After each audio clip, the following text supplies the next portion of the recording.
What's going on, you guys? Welcome back to the SFS channel. My name's Gavin, and today I've got some rest of season running back rankings for you guys as we head into the fantasy football playoffs.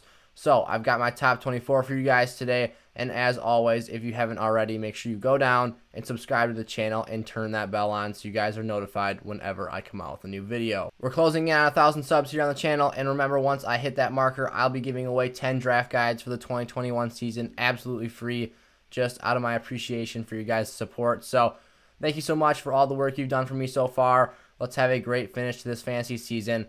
Let's not waste any more time. Let's hit the intro and get into my running back rankings.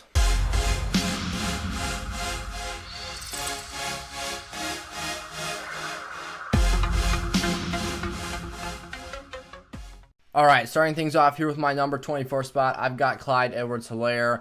And Clyde Edwards had a stomach bug issue. He had the stomach flu reportedly, and he suited up for the game against the Denver Broncos on Sunday Night Football, but did not take a single snap in that game. CEH was a guy I was also worried about prior to this.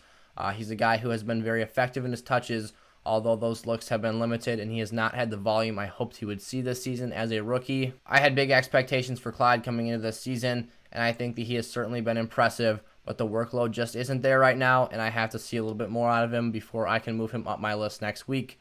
But for now, he's a low-end RB2 for me and a risky play in some lineups. Coming in at number 23, I've got David Johnson, the Houston Texans running back, and in his return to action in Week 13 against the Indianapolis Colts, he had 10 touches and a touchdown.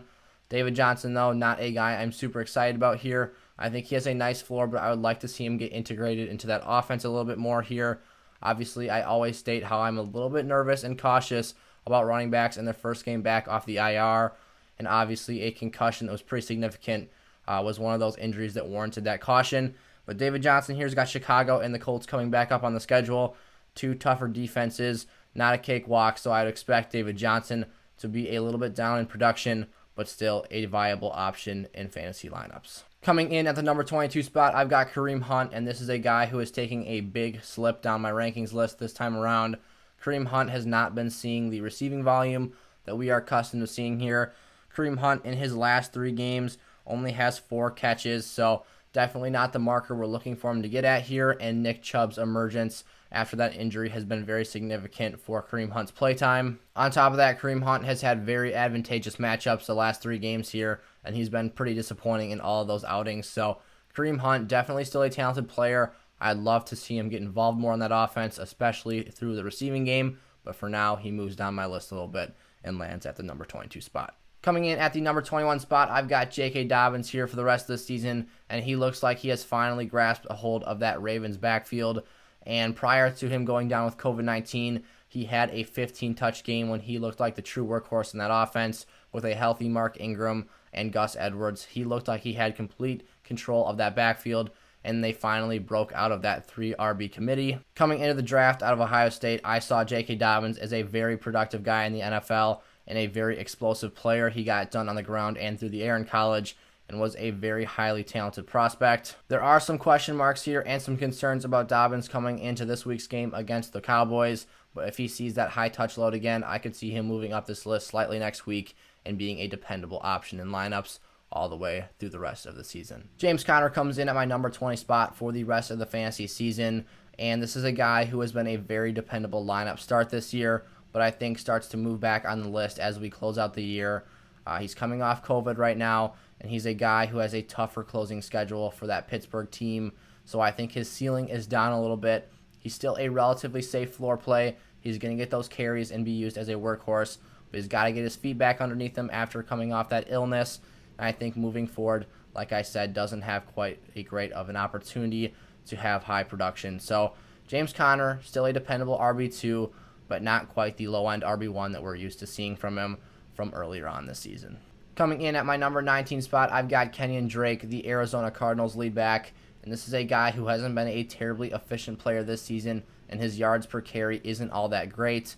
He's been very touchdown dependent this year, and a guy who, when gets in the end zone, could have a very nice performance, but overall, I don't think Kenyan Drake is a very safe start in lineups. He definitely has a solid ceiling, but that floor is very shaky. He gets a lot of touches, but not a lot of yards from scrimmage. And like I said, that touchdown count is really what adds up to his output at the end of the week. So Kenyan Drake, a high-risk, high-reward player at running back 2 in lineups, and I think a guy who has a tougher schedule, so he lands a bit lower on my list. Ezekiel Elliott lands at my running back 18 spot for the rest of this year, and Zeke has been very disappointing. Obviously, not to too much fault of his own. That offensive line is completely battered for the Dallas Cowboys, and obviously Dak Prescott going down was a huge blow to that football team. But Zeke, in 5 of his 6 last games, he has 7.5 points or less in half PPR scoring. He's just not a dependable running back anymore.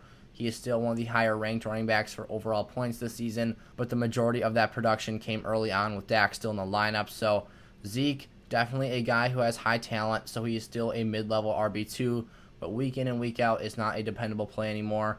I like his closing schedule here. He's got Philly in week 16 that I think they might be able to have some nice production, but Zeke overall is not a guy I would like to lay it all on the line for the rest of this season.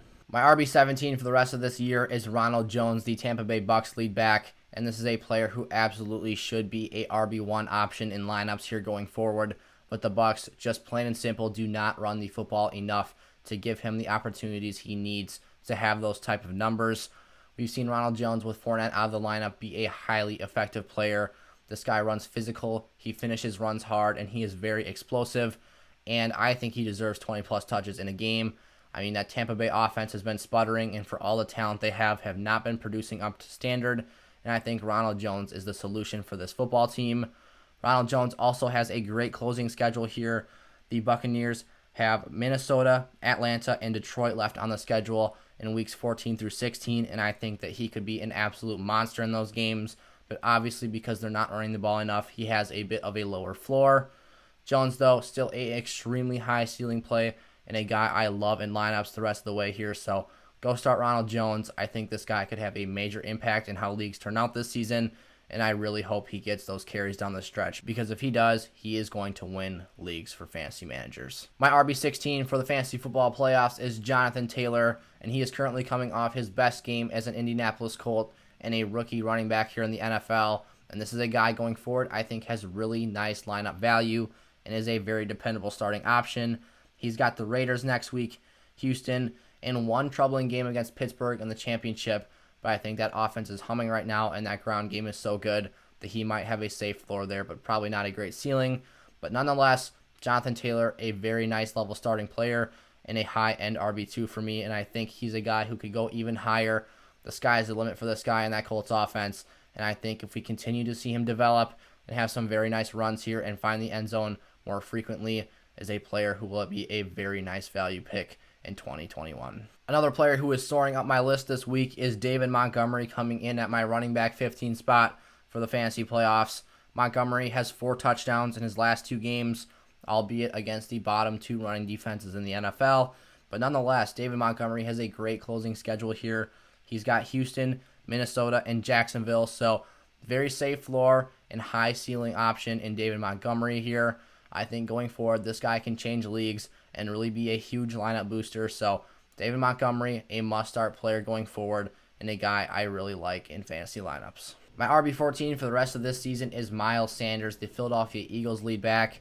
And for me personally, this is a very disappointing one for me. I've had Sanders ranked very highly throughout this year, and coming into draft season, I had huge expectations for him. But Sanders just simply hasn't been getting the touches he needs to be a high-level producer in fantasy. And against the Packers, a bottom 2 run defense only saw 10 touches, which is just not acceptable. I mean, he needs closer to 20 to 25 touches in that game, and he could have completely changed the outcome of that performance. So, Miles Sanders, I love his matchups here down the stretch. I think he's a very versatile and dynamic player, but until we see him get those touches and the Philly offense not be so miserable, I can't put him this high on the list. So, Miles Sanders lands at RB14 for that reason. He's a high upside running back, too, with a great ceiling, but obviously that floor is awful, and he can put up duds on any given week because of how Doug Peterson calls that offense. So start Miles Sanders with caution at your running back 2 spots. I think he still has a nice ceiling, but like I said, that floor is very questionable. DeAndre Swift lands at my running back 13 spot for the fantasy playoffs,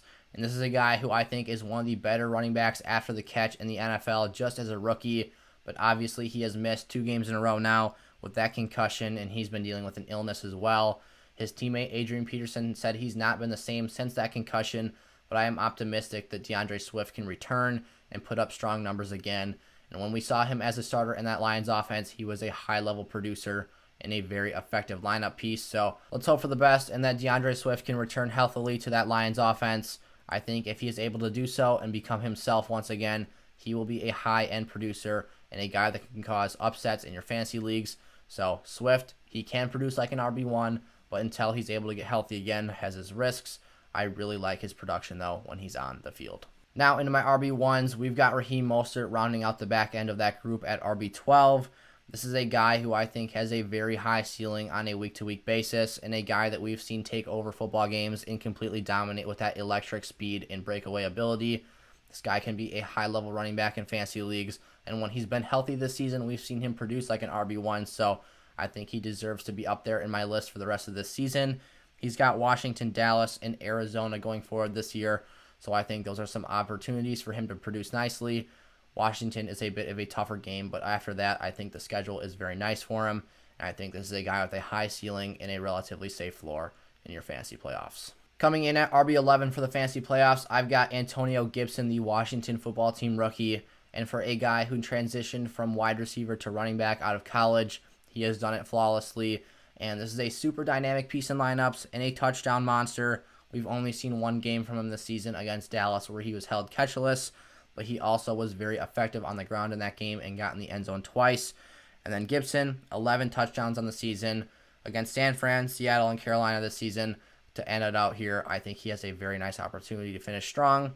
San Francisco is a little bit tougher, but I think Seattle and Carolina are opportunities for him to take advantage of those matchups. So Gibson, a high-end starter here. I really like his value going forward. Chris Carson comes in at my RB10, and this is a guy that we have to monitor closely and keep our eye on because today Pete Carroll said his foot is still not at 100%. But nonetheless, Chris Carson, a touchdown monster, 8 touchdowns in 8 games played this year, and a guy who is doing very well in the receiving game as well.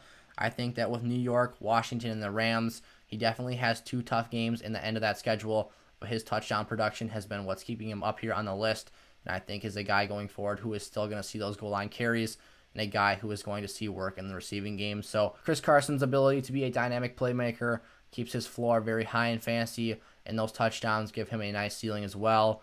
Keep an eye on that foot injury. We could get some news soon on whether or not that's going to be a severe issue here, but I think that going forward, if he's able to manage it, he should still be a top-end fantasy player. My number 9 running back for the fantasy playoffs is Josh Jacobs of the Las Vegas Raiders, and this is the guy that sets up everything for that team offensively and really sets the tone for that football team. They want to run the ball 20, 25 times with Jacobs every single game, and I know right now he is dealing with an ankle sprain, but he is expected to come back this week and hit the field again. Josh Jacobs, though, that ankle sprain needs to be monitored because those injuries can hold players back a little bit. So I think his ceiling in overall yards per touch will come down a little bit this week. Once he's fully healthy, though, Josh Jacobs has an extremely safe floor and a very nice ceiling at times as well when he gets in the end zone, even without that receiving work that I've knocked him on at times for this season. So Josh Jacobs, the carry count will keep him in RB1 for this season. And if he's able to come back healthy from that injury, I think will be a great running back 1 for fantasy teams in the playoffs. My running back 8 for the rest of this year is Austin Ekeler of the Los Angeles Chargers. And this is one of my favorite plays in fantasy right now after he came back from that hamstring injury. Austin Ekeler is one of the best receiving backs in the league and a guy that is a PPR monster. This guy collects so many checkdowns in that offense and so many screen passes. He has great value in that scoring format. And even in standard leagues, this guy gets a nice amount of carries on the ground and sees some goal line work here and there as well. So Austin Ekeler has a massive ceiling week to week and a pretty safe floor as well. I think that Chargers offense also has a very nice schedule coming up here against Atlanta, Las Vegas, and Denver. So Ekeler, I love him the rest of the way here, and I think we're getting into some top-end players here at the running back position. I think Ekeler is certainly one of those players that we can expect those top-end numbers from. James Robinson comes in at RB7 for me, and this is a guy who has been excellent all season long. I mean, this guy was a waiver wire pickup for many teams, and he has been phenomenal. A top-end RB1 producer from start to finish this season, and James Robinson will continue to do big things the rest of this year. The Jags have Tennessee, Baltimore, and Chicago left on the schedule this season, but James Robinson, being that workhorse that he is really the spark plug for that Jacksonville offense, and they tend to go as he does. And against all matchups this year, he's been very impressive and a great fantasy start. So he'll continue to do big things this season, and James Robinson is a top-end RB1 to finish things off in 2020. Coming in at RB6, I've got Nick Chubb, and this is a guy who's been highly impressive when on the field this year and healthy, and a guy who's been an all-out workhorse for that Browns offense. But his schedule here is a little bit difficult coming up. He's got Baltimore, who absolutely blew out the Browns earlier this season, and obviously if that happens, they're not going to be running the football as much. And then the week after that, he's got the Giants, who just shut down Russell Wilson in that Seahawks offense. So I think that is a very dangerous team that could knock off the Browns here and give them some fits in the run game because their defensive line is very solid. But then after that, if you make it through those first two games of the fantasy playoffs, he's got the Jets in the championship game, which I think is a very advantageous matchup and one that Nick Chubb can run wild in. So Nick Chubb, obviously still a high-end running back play. He is still a guy that is a must-start player, but he just has to have some expectations here managed a little bit more in the fantasy playoffs. My running back 5 for the rest of this fantasy season is Dalvin Cook of the Minnesota Vikings, and a lot of you guys are probably wondering why Cook is so low on my list, but simply put, the Vikings just have a brutal schedule in terms of the teams and defensive fronts they'll be playing in the run game. I mean, Dalvin Cook has the Tampa Bay Bucks and the New Orleans Saints here on the schedule, and here in the Level 1 playoffs, he's got Tampa Bay right off the bat, so that'll be a huge test for Cook's value and how much he'll be able to produce. I think his ceiling comes down quite a bit this week, and touchdowns are what's going to be making or breaking his fantasy production. Obviously, he'll still get a high touch count. We saw him get 38 touches against the Jags this week, but there's no way he averages the same clip against the Tampa Bay Bucks and the Saints that he has been all year against average teams. So Dalvin Cook, still an elite fantasy option, but a guy whose expectations have to be managed a bit more here down the stretch. He's a guy who's going to get a lot of carries, as I said, a lot of goal line touches if the Vikings get down in scoring distance, but a guy who is not going to have those explosive runs and those crazy games that we've been seeing lately. Aaron Jones comes in at my running back 4 for the fantasy playoffs here, and he is ahead of Dalvin Cook simply because his schedule, in contrast to Dalvin Cook, is very favorable here down the stretch. He's got Detroit, Carolina, and Tennessee, which are all games he can exploit and matchups in which he can produce very nicely.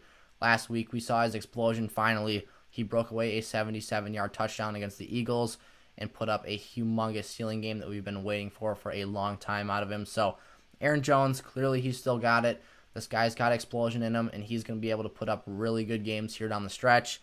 He's a very dynamic player who gets a lot of volume in that Packers offense, and a guy who is used heavily in the receiving game as well at times. So Aaron Jones, I love him in lineups the rest of the season. I think he'll be a top-end producer and a must-start player here going forward. Christian McCaffrey comes in at my running back 3 spot for the rest of this season, and obviously he has not been available very much this year. Only 3 games played for him, but this has been a player who has produced like the guy we drafted way back in August, first overall. I mean, when he's been on the field in those 3 games, he hasn't dipped below 21 points in half PPR scoring, and he's had 5 touchdowns in those 3 games. So Christian McCaffrey will be a high-level producer here down the stretch for your teams. He's expected to make his return here in Week 14, and I think is a guy who has a very nice ceiling going forward. Even in games where McCaffrey is facing a tough opposing run-stop unit, he is so dynamic as a receiver that he will still get the job done and have a very great upside in lineups. Alvin Kamara comes in at my running back 2 spot, and this is a guy who fantasy owners can finally take a deep sigh of relief for.